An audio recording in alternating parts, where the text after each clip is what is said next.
ধামরাই উপজেলায় সমস্ত বেসরকারি হাসপাতাল ও ক্লিনিকে আমরা নিয়মিত অভিযান করছি এবং এটা অব্যাহত থাকবে। আমরা আজকে কাওয়ালিপুরে অভিযান করেছি। এখানে আমরা মোট 4টা প্রতিষ্ঠানে গিয়েছি। 3টা প্রতিষ্ঠানের কাগজপত্র এবং আশানুরূপ সেবা না পাওয়ায় আমরা তাদেরকে জরিমানা করেছি। একটা 50,000 এবং বাকি দিলে 20,000। সীমান্তে এটা আসলাম, এটা কাগজপত্র মোটামুটি অলোকে। তারপর আমরা পরিবেশটাকে আরও সুন্দর করার জন্য এদেরকে সতর্ক থাকার জন্য বলেছি, তবে এখানে কোনো জরিমানা করা হয়নি। তো আমাদের এই অভিযানটা সবসময় চলমান থাকে।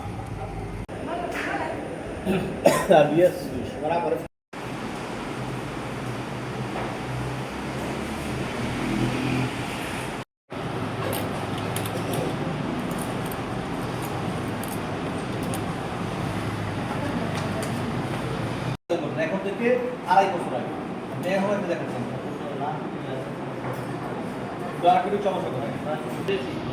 আমি